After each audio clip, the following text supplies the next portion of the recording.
हिंदू हृदय सम्राट शिवसेना प्रमुख बाळासाहेब ठाकरे यांच्या जन्मशताब्दी वर्षानिमित्त आणि युवा सेना प्रमुख आदित्य ठाकरे यांच्या वाढदिवसाचे औचित्य साधून चिखली शहराचे नामकरण रेणुकानगर करण्यात यावे अशी आग्रही मागणी शिवसेना व युवा सेनेच्या वतीने करण्यात आली आहे। या संदर्भात चिखली शहराचे ग्रामदैवत आणि लाखो भाविकांचे श्रद्धास्थान असलेल्या रेणुका मातेला युवा सेना जिल्हा प्रमुख नंदूभाऊ कराडे यांच्या नेतृत्वात वाजत गाजत मिरवणूक काढून मातेच्या चरणी पातळ अर्पण करण्यात आले।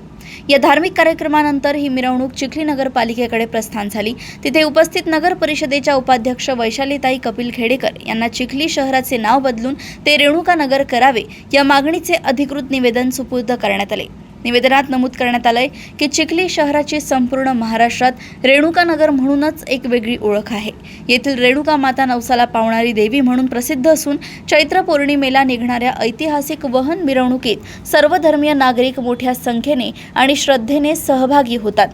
हे शहराचे सांस्कृतिक व धार्मिक वैशिष्ट्य लक्षात घेऊन चिखलीचे अधिकृत नामकरण करण्यात यावे। हे निवेदन स्वीकारताना नगर परिषद उपाध्यक्ष वैशालीताई खेडेकर यांनी या मागणीबाबत नगरपालिकेत तत्काळ ठराव मंजूर करून तो मंजुरीसाठी शासनाकडे पाठवण्याचे आणि त्याचा सकारात्मक पाठपुरावा करण्याचे आश्वासन दिले।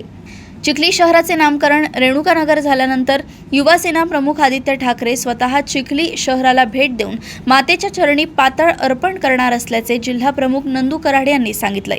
या आंदोलनात शिवसेना शहर प्रमुख श्रीरामभाऊ सोरे, उपजिल्हा प्रमुख विलास सुरडकर, तालुका प्रमुख किसनराव धोंडगे, आनंद गैची यांच्यासह शेकडो शिवसैनिक व पदाधिकारी मोठ्या संख्येने उपस्थित होते। चिखली येथून समाधान गाडेकर यांची रिपोर्ट।